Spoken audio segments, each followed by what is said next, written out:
भारत के उत्तर पूर्व में बसा राज्य मणिपुर अचानक ही हिंसा की आग में जल उठा। हिंसक भीड़ ने गांव वालों पर हमला कर दिया, मकानों दुकानों में आग लगा दी, तोड़फोड़ की गई। हालत ये हो गई कि लोगों ने अपने छोटे छोटे बच्चों को नींद की गोलियां खिला दी ताकि उनकी आवाज सुनकर उपद्रवी धावा न बोल दें। लोग मारकाट के डर से घर मकान छोड़कर भाग गए। गांव के गांव खाली हो चुके हैं। 10,000 से अधिक लोगों को रिलीफ कैंप में शरण लेनी पड़ी है। 8 जिलों में कर्फ्यू लगा दिया गया है। पूरे राज्य में 5 दिनों के लिए मोबाइल इंटरनेट बैन कर दिया गया है। सेना और असम राइफल्स के जवान हालात सामान्य बनाने में जुटे हैं। आइए बताते हैं कि पूर्वोत्तर के इस सुरम में छोटे से पहाड़ी राज्य में हिंसा की असल वजह क्या है। क्या ये हिंदुओं और ईसाइयों के बीच की लड़ाई है? और ये भी जानेंगे कि मणिपुर हाईकोर्ट का वो कौन सा आदेश है जिसके बाद राज्य का सियासी पारा फिर से चढ़ गया है। पहले मणिपुर को समझ लेते हैं। मणिपुर में 16 जिले हैं। राज्य का भूभाग मुख्य रूप से 2 हिस्सों में बटा है। पहला इम्फाल घाटी और दूसरा पहाड़ी जिले।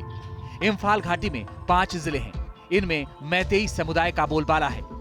ये लोग मुख्यतः हिंदू हैं। मणिपुर की आबादी में मैतेई समुदाय का हिस्सा लगभग 53% है। राज्य की लगभग 10% जमीन पर ये लोग बसे हुए हैं। दूसरी तरफ पहाड़ी जिलों में नगा और कुकी आदिवासियों का वर्चस्व है। राज्य के 90% से अधिक पहाड़ी भूभाग पर ये फैले हुए हैं। मणिपुर में लगभग 34 मान्यता प्राप्त जनजातियां रहती हैं। इनमें नगा और कुकी प्रमुख हैं। इनके सदस्य ईसाई होते हैं। हालिया हिंसा इन्हीं मैतेई और कुकी समुदायों के बीच की लड़ाई का नतीजा है। अब इस घटना की तरफ चलते हैं जिससे हिंसा की शुरुआत हुई। बुधवार का दिन था।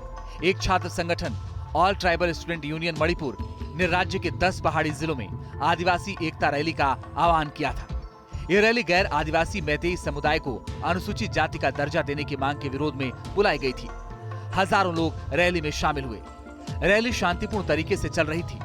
पुलिस के हवाले से आई खबरें बताती हैं कि चूड़ा चांदपुर जिले में रैली के दौरान कुछ हथियारबंद लोगों ने मैतेई समुदाय के लोगों पर हमला कर दिया।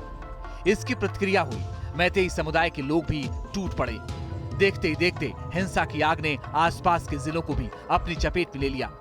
पूरे राज्य से हिंसक वारदात की खबरें आने लगी। पुलिस के अनुसार लगभग 3 घंटे तक हिंसा का तांडव चलता रहा। तमाम दुकानों और घरों को फूंक दिया गया। लोगों को बाहर निकाल कर मारा पीटा गया। इम्फाल घाटी में कुकी आदिवासियों के घरों में तोड़फोड़ की गई। पुलिस ने हालात संभालने की कोशिश की लेकिन नाकाम रही। आंसू गैस के गोले दागे, हवाई फायरिंग की, लेकिन हिंसा नहीं रुकी। इसके बाद सेना और असम राइफल्स को तैनात किया गया। केंद्रीय गृह मंत्रालय ने रैपिड एक्शन फोर्स की 5 कंपनियां मणिपुर भेज दी। 8 जिले में कर्फ्यू और इंटरनेट बैन जैसे कदम उठाए गए। सरकार ने हिंसाग्रस्त इलाकों में दंगाइयों को देखते ही गोली मारने के आदेश जारी कर दिए हैं। सेना फ्लैग मार्च कर रही है। मणिपुर के मुख्यमंत्री बीरेन्द्र सिंह ने इस हिंसा को 2 वर्गों के बीच की गलतफहमी बताते हुए शांति की अपील की है। गृह मंत्री अमित शाह ने सीएम बीरेन्द्र सिंह से बात करके हर संभव मदद का भरोसा दिलाया है। मशहूर बॉक्सर मैरी कॉम ने भी ट्वीट कर पीएम मोदी, गृह मंत्री अमित शाह, रक्षा मंत्री राजनाथ सिंह से अपील की। उन्होंने लिखा कि मेरा मणिपुर जल रहा है, कृपया इसे बचाने के लिए मदद कीजिए। अब बताते हैं कि आखिर इस हिंसा के पीछे की असल वजह क्या है। दरअसल मैतेई समुदाय लंबे अरसे से अनुसूचित जाति में शामिल किए जाने की मांग कर रहा है। ये मांग लगभग 2012 से चली आ रही है। Scheduled tribes demand committee of Manipur इसकी अगुवाई कर रहा है। इस सिलसिले में 14 अप्रैल को मणिपुर कोर्ट का एक अहम फैसला आया था। इसमें हाई कोर्ट ने राज्य सरकार से कहा था कि वह मैतेई समुदाय को एसटी श्रेणी में शामिल करने की मांग पर 4 हफ्तों के अंदर विचार करे और अपनी सिफारिशों को केंद्र सरकार को भेजे। मैतेई को एसटी श्रेणी में आरक्षण मिलना चाहिए या नहीं, इसे लेकर दोनों पक्षों के अपने अपने तर्क हैं। मणिपुर के एसटी समुदायों का कहना है कि मैतेई को ओबीसी और एससी का दर्जा पहले से प्राप्त है। राज्य के संसाधनों पर उसका हक पहले से ज्यादा है। अब उन्हें एसटी लिस्ट में जोड़ने से इस श्रेणी की आरक्षित नौकरियों और अन्य सुविधाओं में दूसरों का हक कम हो जाएगा। वहीं मैतेई समुदाय का कहना है कि 1949 में मणिपुर रियासत के भारत में विलय होने से पहले उसे ट्राइब सी माना जाता था। विलय के बाद उसकी पहचान खो गई। 1951 में मणिपुर की कुल आबादी में जहां उसका हिस्सा 59% था, वहीं 2011 की जनगणना में यह घटकर 44% रह गया। म्यांमार, बांग्लादेश के अलावा बाहरी राज्यों के काफी लोग इम्फाल घाटी में आकर बस गए हैं। ऐसे में मैतेई को पहाड़ी जिलों में रहने की इजाजत दी जानी चाहिए। उसकी पारंपरिक जमीन, परंपरा, संस्कृति और भाषा को बचाए रखने के लिए ये दर्जा जरूरी है।